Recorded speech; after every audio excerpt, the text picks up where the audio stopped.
teu pai era jogador? Não, foi jogador? Meu pai, zero. Zero? Zero. Portanto, genes do teu pai... Meu pai, zero. Não foi com os genes do teu pai, Pai, eu nunca vi... Tinha 2 pés esquerdos. Não, ele nem tentava. Tribunal, para se reconhecer assinaturas e por aí afora. E eu apresento-me de muleta. Eu não estava bem. Aquilo deveria ser interessante se tivessem gravado aquele momento. Eu olho para a cara do presidente e o pânico que tomou conta do homem. É que não lembro a ninguém. Aquele tunelzinho. Era um jogo... Não, aquilo foi logo para intimidar no início, uma coisa assim. Que era um jogo que era... O ganhasse subia? Exatamente. O já desaparecido José Pratas, também árbitro, incendiaram redes das balizas. Bem, foi um filme, foi uma coisa incrível. Mesmo... Faroeste. Faroeste igual. Garrafões de vinho, eram muitos. Tinha um Martins como capitão, que era um central elegante, que saía a jogar. Ele já estava muito à frente. Os centrais da altura eram fortes, agressivos, fisicamente gigantes. Ele não. Franzino, mas uma classe, deve estar a babar. O Borreiro. O Toninho tinha uma velocidade supersónica e não se cansava. E ele olhava para o nossa, ligeirinho, chama-lhe ligeirinho. Nossa, você parece que tem 2 pulmões. Também vendido. Claro. Aquela cobertura lá, se calhar é minha. A cobertura da central, aquele pedaço acrescentado, se calhar.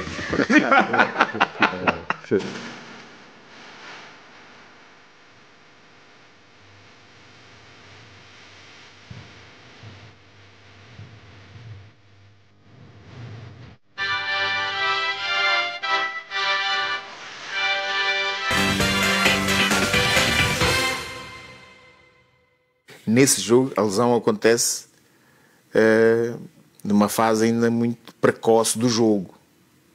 Ou seja, eu joguei quase a segunda parte lesionado. Lá está, a resiliência e ser forte e estar ali a defender a causa. Lembro-me perfeitamente, gelo, aguenta-te que isto vai dar. E as coisas estão a correr bem, a equipa está bem, não podemos agora aqui... tirar o pé, entre aspas. O Zeman vê o jogo. Por acaso vê esse jogo. Era um dos jogos de cartaz. Portugal na altura bem. Vínhamos de um europeu espetacular. 2000. A Super Holanda. Ele viu o jogo e eu chego a Nápoles com o fisioterapeuta e o doutor. Os 3 em direção ao Zeman, que já estava no campo de treinos à espera de nós, porque eles tinham dito que queriam falar com ele. E nós vamos em direção a ele e eles informam o homem à altura, olha, o Vidigal não vai treinar, vai ter que ser operado. E o Zeman, operado? Mas como? Mas porquê? Lesionou-se ontem no jogo. Mas lesionou-se como? Eu vi o jogo, ele jogou os 90 minutos, não mostrou sinais de lesão. Como é que se lesionou? Foi no avião? E a história é esta. Portanto, dali, bloco operatório, operado, outros tempos que havia esta capacidade de sofrimento também, de aguentar e suportar. Mas para o Estoril, estás de muletas. É verdade, mister. Estás de muletas e estás para assinar o contrato. E o presidente assim, mas como é que é isto? Então, está de muletas. O que é que se passa aqui? O Zeman, viu e agora vai ser operado. O que é isto? Pois é. Portanto, bem, mas correu bem. Correu bem. A primeira e correu bem também a segunda. Correu na segunda. Até porque, nesse período, e agora o Ministro está a tocar neste assunto, poderia perfeitamente ter levado o Nápoles a tomar decisões... diferentes. Exato. Eu não sei qual era o período da altura, se bem que já estava adiantado, já tínhamos feito o primeiro jogo da época, já estava há mais de um mês. Dentro. Mas hoje acho que é um período de proteção claro. para este tipo de situações. É um período experimental. Mas também foi rápido. Apercebemos muito cedo que poderíamos criar ali uma relação boa. Eles aceitaram-me de braços abertos, perceberam que eu era alguém que estava ali para ajudar. Esse é outro lado do italiano. O italiano não aceita toda a gente. No futebol, então, nós temos que provar que estamos ali a defender aquela causa. Corpo e alma. Mas é verdade, porque se chegamos lá com bicos de pés, somos colocados de parte, completamente. Eu vi isso, eu senti isso em alguns colegas, mas nem era disso, não, era mesmo objetivo. Olha, assim, queres, não queres, sai. Não estás a ajudar, estás a prejudicar. Eles são durinhos. E foi a escolha do Zeman? Tu és a escolha do Zeman? Sim. Não é a escolha de diretor desportivo? Não, os diretores desportivos, na altura, uma dupla que em Paris, a reunião é feita em Paris, há coisas.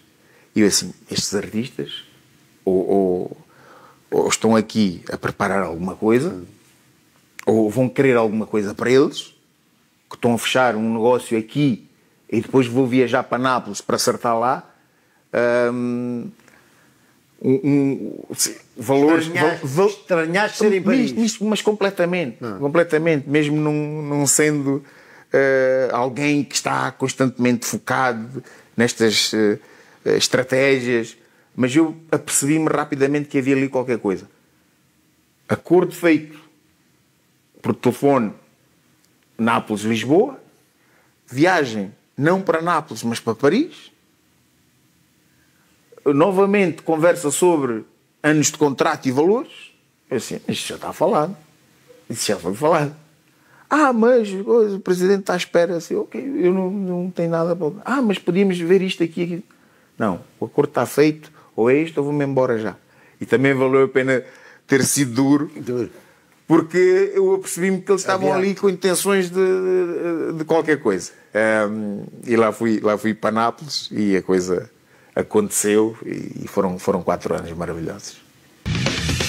Foste campeão pelo Nápoles? Não. Não chegaste a ser? Não. O Nápoles é das equipas italianas, porque a Itália tem este particular. O Norte ganha sempre. Ganha sempre. Pois. O Norte ganha sempre. O Mister vai olhar 1900 e troca o passo, toda a gente ganhou. O Génova foi campeão várias vezes, Sampdoria, e por aí fora. Os tempos mais modernos. Abaixo de Roma. Os tempos mais modernos. A Roma, Lazio e o Nápoles ganharam 3 ou 4 vezes nestes últimos 40 anos. É o Norte que domina. É Milão e Turim. Turim e Juventus e depois vão alternando. O AC Milan com o Internacional. O Nápoles tem exatamente essa guerra cultural, social... Mas declarada. É? Declaradamente. Geográfica. Que luta... Eles dizem que é uma luta contra o poder instituído. Eles assim, nós podemos ouvir num Roma-Génova, nós podemos ouvir no Olímpico de Roma, o jogo que está a decorrer, nós podemos ouvir nós não siamo napoletani, nós não somos napolitanos. E o Nápoles não tem nada a ver com aquilo. Portanto, é só para perceberem esta divisão, digamos assim, este isolamento. Eles também fazem por isso. E eles sentem isso eles sentem isso na pele. Eles sentem isso na pele. E são os campeões. No futebol, então, é para esquecer. É a terra deles, é o clube deles e é até a morte. Tanto para o bom como para o mal. Às vezes corre mal, às vezes põe-nos uma faquinha aqui no pescoço. Quando não se quer. Isto a respeito de um colega que foi contratado a peso de ouro e que andou lá a passear de Ferrari. Esse é outro aspecto importante. Porque Nápoles tem características diferentes. Nápoles é uma cidade humilde, gigante, espetacular, mas tem estes princípios da humildade, do trabalho, do sacrifício. E tu não podes andar lá armado em coisa. Ou seja, peso acima, mister, peso acima. Ferrari e muitos milhões no bolso. Um jogo, 2 jogos, não convocado. 3 jogos, 4 jogos, recebeu uma visita em casa. Encostaram-lhe uma coisinha aqui no pescoço. Ui. Amigo, olha, não gozas com o nosso dinheiro. Ou começas a pedalar, ou então falas com a direção E vais embora. e vais à tua vida. E esse colega foi à vida dele, foi embora. dele. Porque não, Claro. eles não Não facilitam. era a praia dele. Eles não facilitam. Não. Não brincam. Não era a praia dele. Eu tive que mudar de praia porque o aço que lhe foi encostado ao Ui. pescoço, ele... Queimava. Exatamente. Queimava. Tá.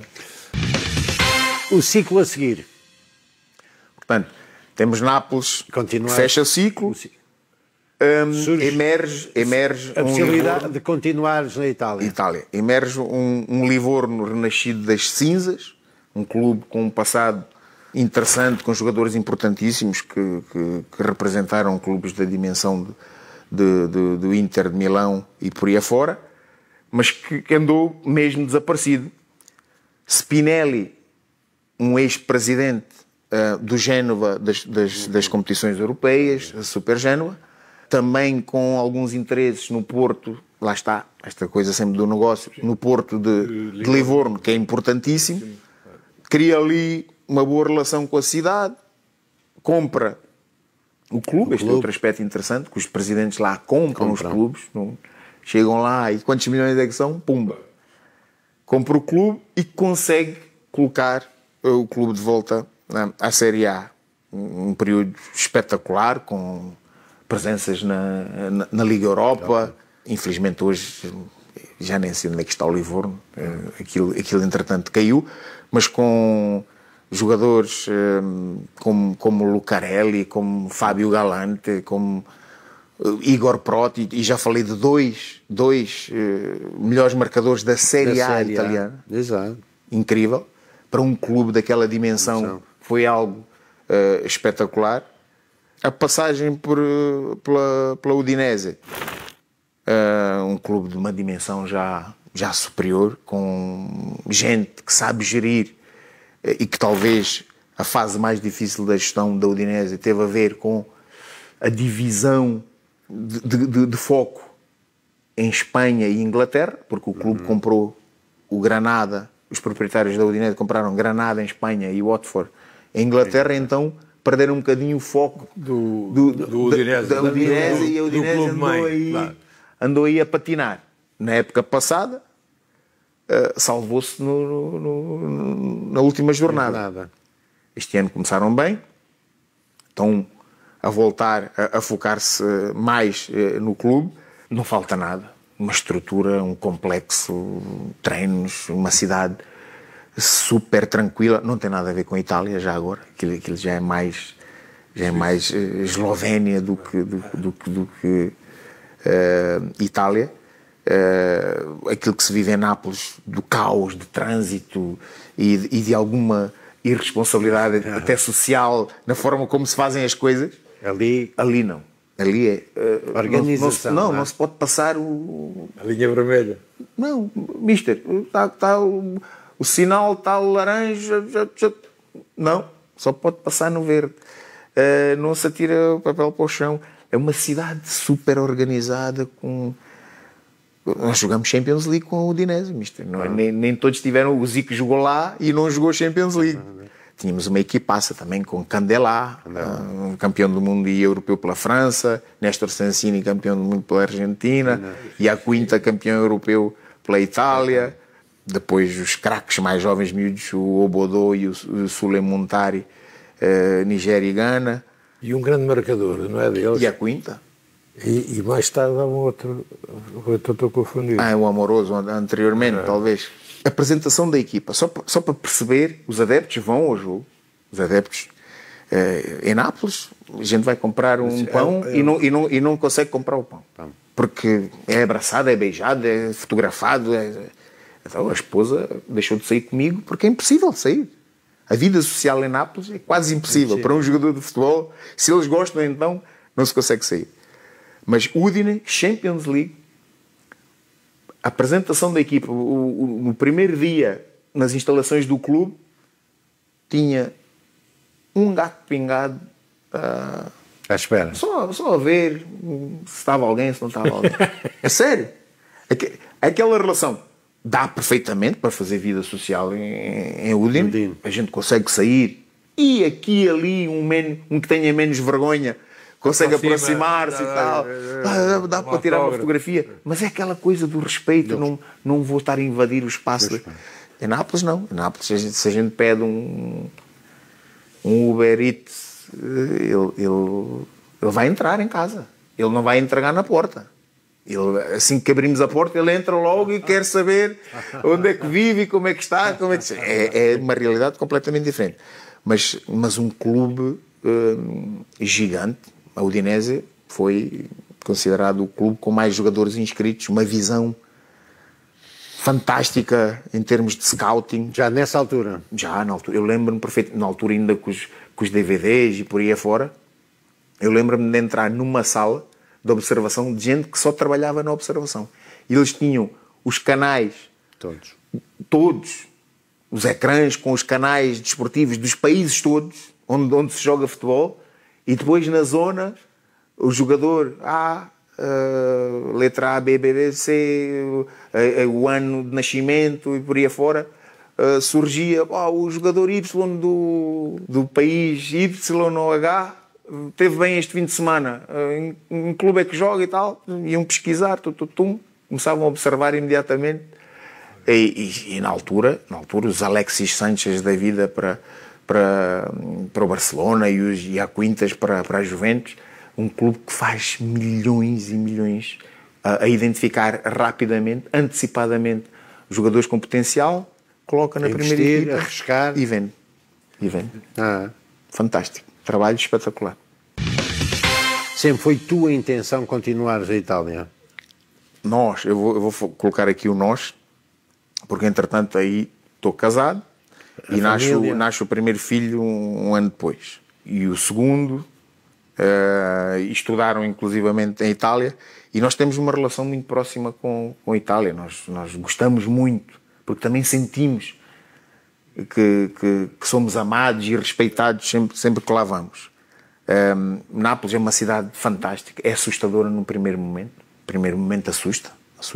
Aliás, eu tenho um episódio de querer ir-me embora um mês depois. Eu tenho uma reunião com o Ferlaino é o responsável pela ida do Diego Armando Maradona para Nápoles.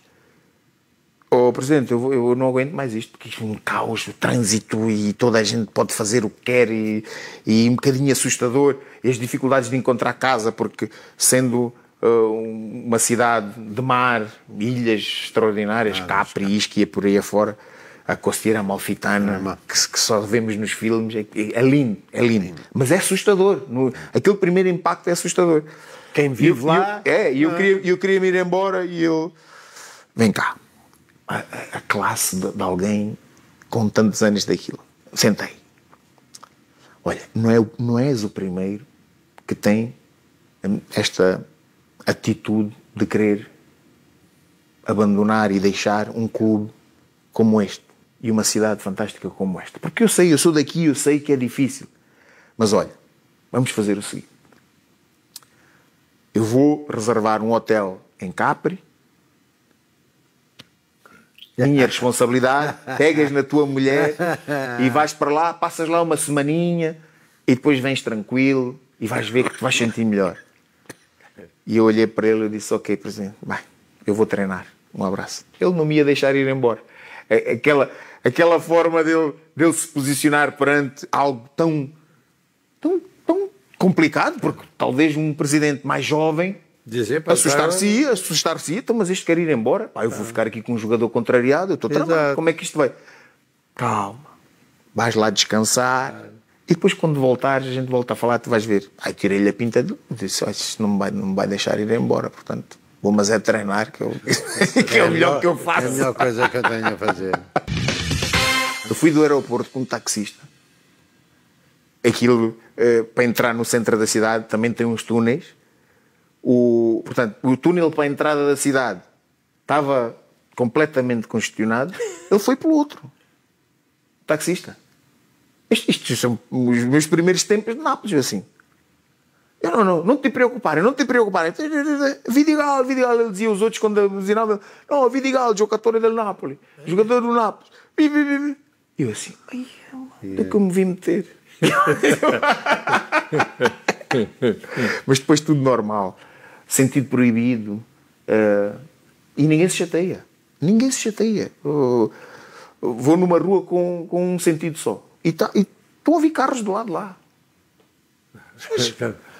Scusa. É Nápoles. É Nápoles.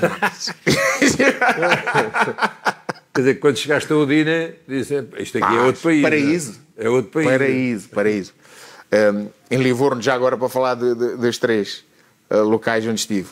Livorno, vivíamos numa estância balnear que se chama Tirrénia, que tem 3.000 habitantes no inverno e depois passa para uns 30.000 no verão.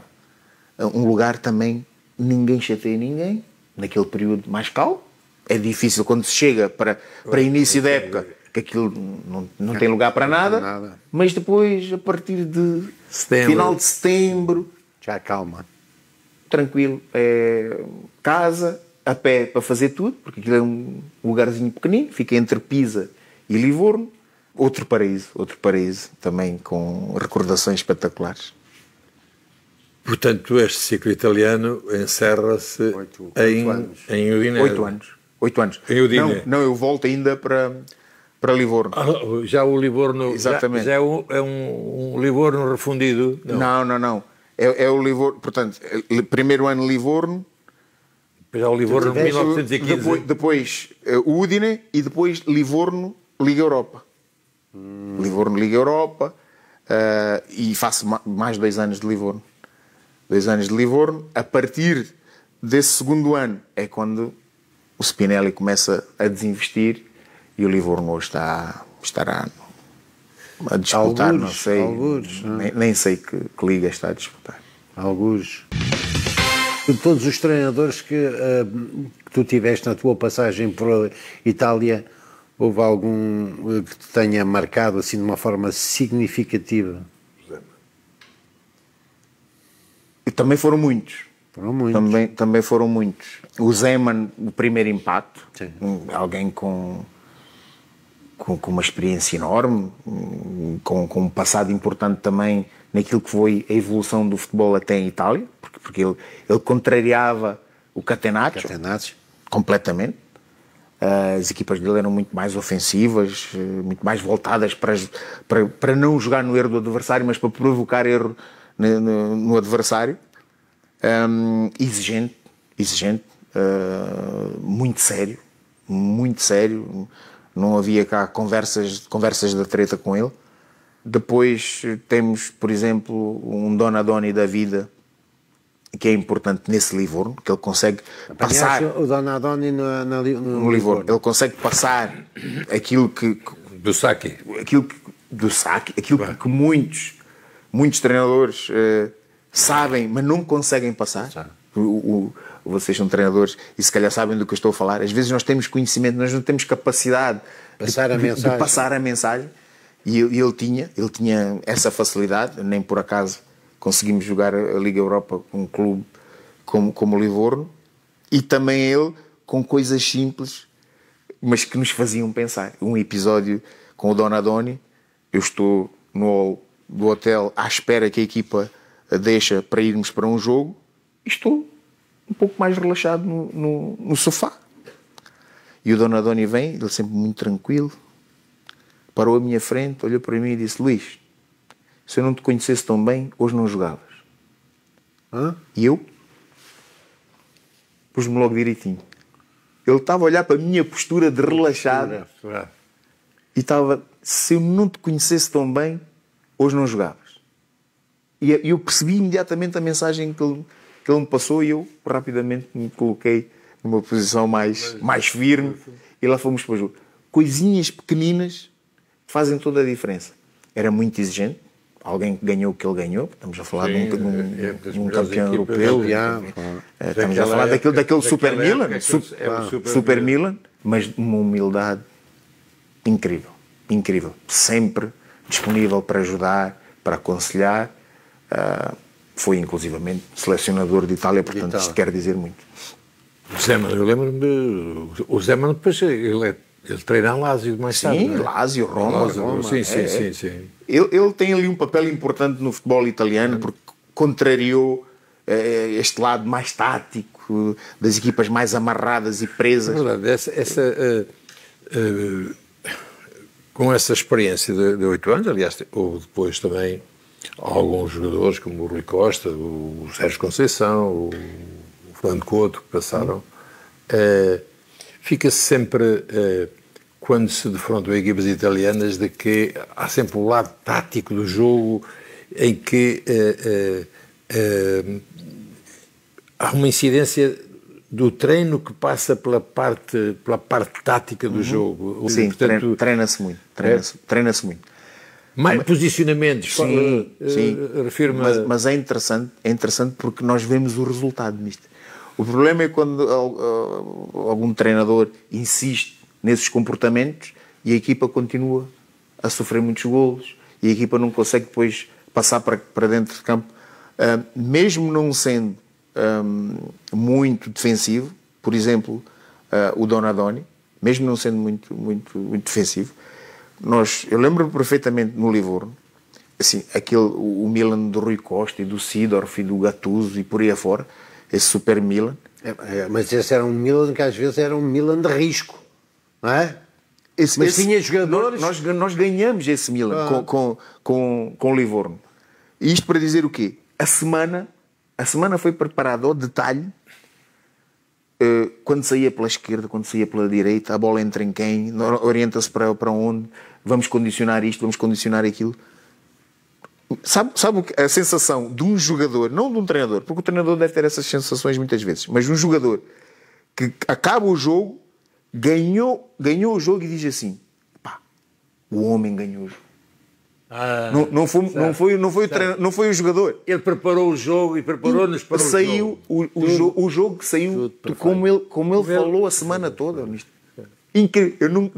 Eu falo várias vezes sobre este jogo. É incrível como ele acertou em quase tudo. Aqui e ali, provavelmente. Mas ganhamos 1-0 e o jogo aconteceu como ele preparou durante a semana. Uma coisa incrível. Isso faz com... O jogador ganha... E acredito naquilo que está a fazer. No processo. Claro. No treinador, no seu líder, não é? Foi daqueles jogos mais marcantes em termos daquilo que foi o trabalho realizado durante a semana e depois passar para dentro de campo e dizer assim: epá, isto afinal vale a pena.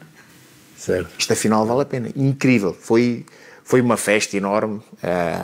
Não era fácil bater o AC Milan com um clubezinho, com aqueles artistas todos, um clubezinho como o Livorno, mas fomos fazendo umas coisinhas giras ao ponto de jogar Liga Europa, que tem, evidentemente... Pois, jogar Liga Europa é ser campeão, Sim, para o Livorno é ser campeão, sem dúvida alguma. Olha, Luís, tu falaste que trabalhavam muito. Trabalhavam muito a que nível? Físico também. Físico também, não é? Físico também. Uma exigência enorme.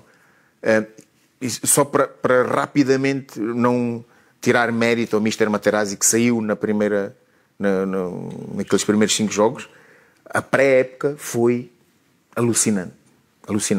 Mas é combustível que se ganha para o resto da época. Tu estás a dizer que aqueles alicerces, aquelas bases da pré-época foram importantes para tudo aquilo que aconteceu a posteriori. Foram importantes. E eu falo por experiência. Eu falo por experiência. Porque os primeiros jogos, isto é conhecido, os primeiros jogos da Série A italiana, as equipas estão amarradas. As equipas parece que estão lentas. Ainda estão presas. Estão presas. Os primeiros 4, 5 jogos, até o 5º jogo, o 4º, 5º jogo, as equipas estão presas. O cansaço, a carga acumulada. Mas propositadamente. Claro. É incrível. E foi isso que nós sentimos. Foi isso que nós sentimos também nesse ano. O trabalho físico é importantíssimo. Eles têm consciência disso. E depois, à medida que se vão soltando, começa a aparecer a velocidade, melhores tomadas de decisão até, porque quando estás mais solto fisicamente, decides melhor.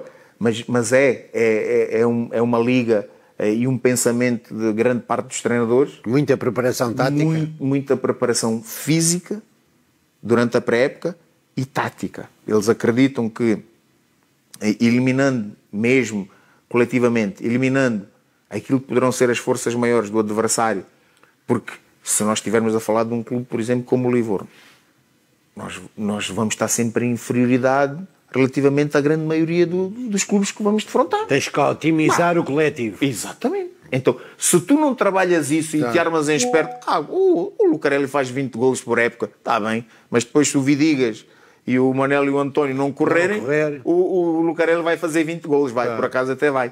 E esta forma de pensar, hoje está um bocadinho melhor, porque os De Zerbis da vida e os Simone Inzaghi, mesmo que o Simone Inzaghi tem este Inter do Simone, é um pouco diferente, mas é muito exigente do ponto de vista tático. Conservador. Muito exigente. É apelativo, porque há qualidade. Há qualidade, a projeção dos laterais, o envolvimento, o aparecimento dos médios em zona do golo e por aí afora, mas é muito exigente e disciplinado. Taticamente, fecha. E depois, os contas da vida, o António, nem por acaso, está em primeiro lugar com o Nápoles.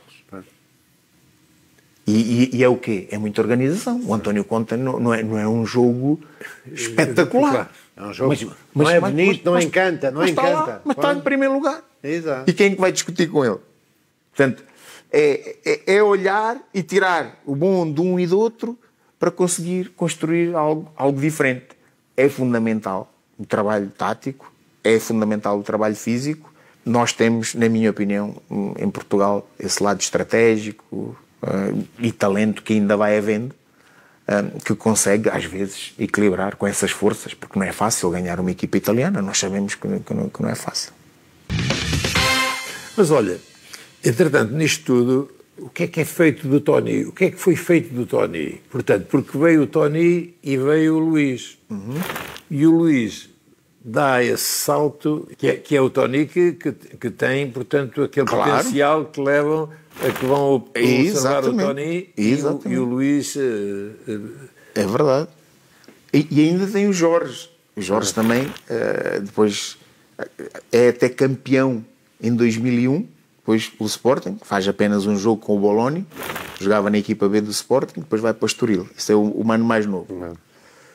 O Tony, na minha saída do Estoril para o Sporting, ele sai para o Vitória de Setúbal do Quinito e depois anda depois faz Penafiel, Penafiel para subir, depois faz Varzim, fez uma carreira. Varzim Primeira Liga, não sei se ele vai para Madeira, mas aqueles clubes lá da Madeira, e acaba no Elvas a brincar como ponta de lança, mas melhor marcador, deve ser o melhor marcador do Elvas. E neste regresso a Elvas, já agora, e também para granjear aí algum dinheirito, e tu andavas a apanhar pardais e ias vender os pardais para fazer algum. Sabes que ele era... ele apanhava pardais e depois ia vender, estás a ver o que é, que os pardais fritos, delicioso. E ele fazia algum... Ele apanhava, ele ia aos pardais. Ele mais um amigo. E aos pássaros. As dificuldades eram muitas, mister. Isto para nós termos uns troquinhos, para termos uns troquinhos para alguma coisa. E apanhavas o quê? Com pisco? Era com pisco? Lá ia eu e o Lito. Ou com armadilhas? Não, com a pressão de ar. Com a pressão de ar? É. Com a pressão de ar. Lá ia eu e o Lito. E tinha espontaria para isso? Eu ficava cá embaixo da árvore. O Lito era um bocadinho mais aventureiro. Ele sempre foi, não é por acaso que é treinador, mas aquele lado estratégico. Um dia dou conta do gajo em cima da árvore.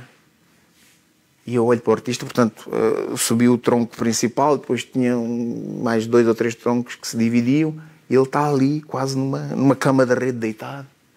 Eu olho para o artista de óculos. Assim, onde é que tiraste estes óculos? São da mãe. É que assim vejo o pardal maior, é mais fácil acertar no pé. Não, mas aquilo era todas as manhãs antes de ir para a escola, eram 10, 15 pardalitos. Estás a ver? Depois ia vender à tasca. Íamos à tasca. do Sr. Albano. Claro. E Também, vendias. infelizmente já não está. E vendiam. Vendíamos os pardalitos, está cá o dinheirinho. Era preciso uma bolinha, era preciso uma sapatilha, era comer uns geladinhos. Não posso chatear a mãe tem 13 filhos, não se vai dar a todos, está tramado. A iniciativa privada é isso mesmo. Olha, o último ano foi um ano para retirares ainda mais prazer do jogo. Não é? Foi espetacular. É assim, foi horrível do ponto de vista daquilo que deveria ser uma relação entre clube e equipa, plantel, porque não existiu. Dificuldades? Porque não existiu. Sim, é o ano da falência do Estrela. Que rapidamente nos apercebemos no final do primeiro mês que não havia nada. Já não havia. Mas com um lado humano gigante. Felizmente, com gente com essa capacidade de aguentar este tipo de desafios. Eu, o Nelson, ex-colega também no Sporting, e o Marco Paulo, que jogamos juntos, quer no Estoril, quer no Elvas. Ele depois faz o caminho pelo Belenenses, um médio que não parava, parecia que tinha pilhas Duracell. Conseguimos, de certa forma, aguentar ali o barco com muitas reuniões, com dificuldades várias, até de equipamento para treino. Não foi nada fácil. Ajudamos. Isto não é... Isto toda a gente sabe. Nós ajudamos. Aqueles que tinham maior capacidade ajudaram os de maior dificuldade. E houve dificuldade. Não podemos esconder. Houve dificuldade. Mas fomos-nos apoiando uns aos outros e fomos conseguindo passar uma mensagem àqueles que estavam mais fracos de que valia a pena. Porque nós temos nesse início da época, nós estamos aí na primeira volta, nós chegamos a estar para ir em 4º ou 5º lugar. Nós fazemos uma época incrível, extraordinária. Muitas vezes com greves, com reuniões com o sindicato, com apelos para que alguma coisa se fizesse para aquela situação não continuar, mas nada se alterava. E até um ponto em que em dezembro, ali na paragem para o Natal, eu também ameaço um pouco abandonar o barco. Existe uma reunião com o presidente que pede, por favor, que eu não abandone, porque era parte importante e tinha influência na continuidade da grande maioria dos jogadores e por aí afora, etc. E a pensar neles, acabei por ficar. Resultado final, e aquilo que mais importa, é que desse plantel, tirando os que se retiraram, porque entretanto terminei a carreira no final dessa época, todos os outros encontraram clube. E clubes melhores. Foram jogadores para o Porto, foram jogadores para o Braga, foram jogadores para, na altura, Passos de Ferreira, que até estava bem. Não me lembro se era o Passos de Ferreira do Paulo Fonseca. Valeu a pena. A mensagem que nós passávamos é que, se vocês conseguem fazer isto nestas condições, os clubes estão a ver. E em condições normais, de vocês terem o vosso salário, que é justo, vocês acham que os clubes não vos vão querer, então não desistam, vamos lá, vamos. E foi uma época bastante interessante do ponto de vista social, das relações que são importantes para que os mais fracos consigam ser fortalecidos pelos que estão à volta e que são mais fortes, porque a equipa e o balneário é isso mesmo, porque às vezes há algum colega que está um pouco mais em baixo, vem cá, senta aqui, o que é que se passa?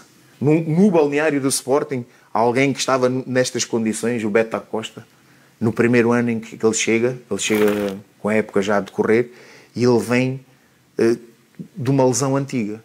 E então as coisas não lhe correm nada bem. E eu era solteiro na altura, eu era quase o primeiro a chegar, era sempre o último a ir embora, e eu tive N vezes com o Beto Acosta, nos dias de banhos e massagens, os famosos dias de banhos e massagens, na sauna com o Beto, à conversa, ele a queixar-se que as coisas não estavam bem. E ele, mais velho que eu dizia assim: mas tu já jogaste em Espanha, em França, foste sempre goleador, tu achas que não vais ser aqui? Mas as coisas não estão... Tem calma, relaxa, faz aquilo que estás a fazer. Estás a treinar mal? Não. Então, no momento vai acontecer. E torna-se depois o melhor marcador do Sporting, porque alguém lhe deu este incentivo num momento em que ele estava a querer desistir. Destes episódios, outro, Dario Knežević no Livorno, um croata jovem, internacional sub-21 que é contratado, que também com dificuldades, não falava o italiano, a tal questão do verão, que é difícil encontrar casa, e a procura do carro e não fala a língua, e ele a entrar em tilt, e as palhaçadas do balneário também, que a gente começa a olhar para a cara dele e começa a dizer, este gajo vai se matar. Na brincadeira. Este não vai passar desta semana. Este está com problemas, de certeza absoluta. E há um dia que eu saio do balneário, ele está à frente e ele está em pânico. Ele está parado, mas eu olho nos olhos dele e eu digo, este artista... Não sabe o que é que vai fazer. Está perdido. Eu vou em direção a ele, mister. Vou em direção a ele. Eu digo, Dário, está tudo bem? E ele derrama-se a chorar. Completamente. Estou farto disto. Não aguento mais. Não falo italiano. Ainda não tenho casa. Vivo no hotel. E o carro ainda não chegou. E não aguento mais. Estou farto disto. Eu tenho calma. Peguei no telefone, liguei para um diretor. Olha, venha um carro rápido, temos aqui um caso que tem que ser resolvido já, porque senão vocês vão ter problemas. Tinha sido comprado por meia dúzia de tostões. Final dessa época mista, resumindo e concluindo, o Dario Knežević foi vendido para a Juventus 14 milhões. Salvamos um jogador. Certo. Que era outro que dizia assim, não, vou-me embora para a minha terra, isto é tudo gente de maluco. Pormenorzinhos e cuidados que se tem que ter. Não, estamos aqui uns para ajudar os outros. Ora bem, o Lito saiu treinador, mas tu não saíste treinador. Não. Essa parte da formação era uma coisa que te atraía e que tiveste dentro aqui do Sporting, onde foste diretor, duas vezes diretor da formação, da academia. Sim. Eu tenho esse lado, de observar, de certa forma, querer entrar na cabeça das pessoas com quem eu estou a falar e perceber melhor o que é que ele está a sentir. Relativamente ao jogo mister, não são muitos anos e nós temos conhecimento. Eu lembro-me da grande maioria dos treinadores italianos que eu tive, todos eles me direcionaram para o treino. Todos eles. Luís, tu tens características muito interessantes. Tu és líder, tu sabes comunicar, tu tens conhecimento do jogo. Portanto, arrisca, vai. Mas eu sei o que é o treino. E o treino priva-nos de coisas importantes, como é a família. E esses são princípios que eu não abdico. Já foi muito tempo enquanto jogador estar longe deles. E o treinador hoje em dia, e o mister sabe, tão bem como eu, um treinador hoje é 24 horas. O treinador hoje é complicado. Então havia esse outro lado que poderia ser passar a minha experiência a alguns jovens. E eu admito que consegui fazê-lo a muitos. Fico muito feliz quando vejo alguns dos principais craques que ainda andam aí hoje. Eu posso dizer que eu estive lá, que eu peguei neles e abanei e lhes disse algumas coisas importantes para eles serem aquilo que são hoje. Teriam sido na mesma. Eu não sei tudo. Mas eu tenho consciência que em algum momento eu fui importante. Eu vou só dar o exemplo de um que até teve uma carreira irregular. Podemos falar de muitos nomes, Eric Dyers da vida, internacional inglês, o Tiago Ilori na altura que saiu para o Liverpool, o João Mário, o Bruma, o João Carlos também saiu para o Liverpool e por aí afora. Mas o Ruben Semedo, que nós sabemos que teve alguns problemas, e às vezes o lugar onde nós crescemos molda-nos um pouco aquela realidade e às vezes nós não conseguimos sair dali. E eu lembro-me perfeitamente de um episódio em que o Ruben, outra preocupação dos dias de hoje, as redes sociais e por aí afora, que o Ruben publica qualquer coisa que ofende, entre aspas, o Sporting, que era o clube que ele representava. Sem estar aqui a falar da coisa em questão, mas ofende o Sporting. E eu, na altura, eu recebo informação do presidente do clube que aquele atleta não poderia continuar no Sporting, tendo em conta a gravidade daquilo que ele disse e por aí afora. A tal intuição que nós às vezes temos que ter é assim, vamos salvar este artista, porque ele a sair daqui e a voltar de onde veio é uma vida completamente perdida. Então chamo ao gabinete e tenho uma conversa de homem para homem com ele, fazendo-lhe viajar naquilo que foi a sua infância, de onde veio e a oportunidade que ele tinha de poder tirar e ter essa consciência. Não só ele, mas a família dele daquela realidade. Então abanei mesmo a sério, tive que bater mesmo o pé e ser duro com ele. Mas essa dureza valeu a pena. Porque o Ruben, entretanto, tem, para já, não saiu do Sporting e ainda valeu um encaixe financeiro ao Sporting interessante. Essa é logo a primeira. Uns 13 milhões ou qualquer coisa assim. E a minha porcentagem ainda não chegou, portanto... Espera sentado. De um jogador que era para sair e ainda valeu um encaixe desse valor, nada mal. Mas o Ruben Semedo, entretanto, muda alguns comportamentos, tem sucesso desportivo porque joga na primeira equipa e por aí afora. Lamentavelmente teve alguns episódios que são conhecidos, em Espanha nomeadamente, está resolvido, está no Qatar e está a seguir a vidinha dele. Portanto, eu espero que tenha sido importante essa conversa com ele, porque talvez ele, nesta altura, não estivesse no Qatar. Provavelmente poderia estar no bairro agora, onde ele vive e com grandes dificuldades. Portanto, vale sempre a pena. Olha, Luís, foi uma viagem e tanto, pá. Andámos aí pelo mundo fora. Foi um prazer, foi um gosto. Estamos naquela reta final.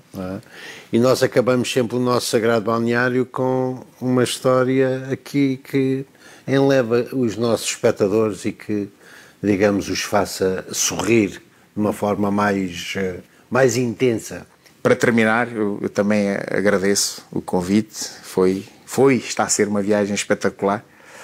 E para terminar em grande, eu espero que esta também vos deixe a pensar um pouquinho. A ida para o Estoril, juntamente com o Mano Toninho, trouxe uma evolução mesmo em termos salariais. Na altura ainda se pagava com o velho cheque e lá íamos nós ao banco. Lembro-me que nesse dia juntaram-se a nós mais 2 colegas, o Ronaldo, o famoso Ronaldo dos 2 pulmões. O avançado. Dos 2 pulmões. 2 pulmões. E o Jairo. Nós éramos 2 miúdos praticamente, então eles acolheram-nos ali como irmãos mais novos. Adotaram-nos. Volta e meia fazíamos uns churrasquinhos juntos, dia de salário, e lá vamos nós, chequezinho, os 4 na fila do banco para ir buscar a guita. Então, e o primeiro é atendido, a senhora olha com algum espanto e lá faz o pagamento. O segundo, pagamento. O terceiro, pagamento. O quarto, pagamento. O quarto eu, pagamento. A senhora olha e diz: vocês este mês trabalharam bem. Sim, trabalhamos sempre. Olha, em que obra é que vocês trabalham? Algum é canalizador?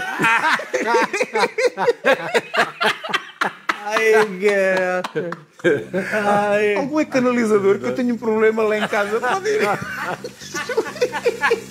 Éramos 4 negões, permitam-me a expressão, mas foi muito engraçado da senhora que viu ali 4 artistas. A malta, para ganhar isto tudo, devem trabalhar bem. Sim, senhor, pá. Luís, grande abraço. muito obrigado. Foi uma viagem. Espero que tenha corrido bem. 1,84 m. Espero que tenha corrido bem. Éramos 14. Quantos? 14. 14 filhos? Sim. E... Mas não todos da mesma mãe. teu pai teve várias teve. esposas. Várias esposas. Esperto, pá. Sim, o mais velho sempre fui eu. A nossa missão era nós vimos para Portugal, chegamos para Portugal, porque a gente ouvia os relatos, ouvíamos falar do jogador A, jogador B, jogador C, a gente dizia, vamos para o Puto que era Portugal. Talvez não te lembres, mas aconselhaste muitas das vezes nós miúdos que tínhamos que acabar de chegar, obedecer, respeitar. Mas vocês já vinham de uma cultura, onde o mais velho em África é o respeito. É o soba. Bom, exatamente. Foste campeão? Não fui campeão. Fui campeão distrital só. Lisboa, sim. Já Lisboa. Ganhei o Sporting no campo do Casapia. Ele não tinha respeito. Hoje era muito atravessado, mesmo com o próprio filho. Era. E a gente descarregava no filho. Quando o anjo nos dava a dura, descarregava no filho. Com cada chapada.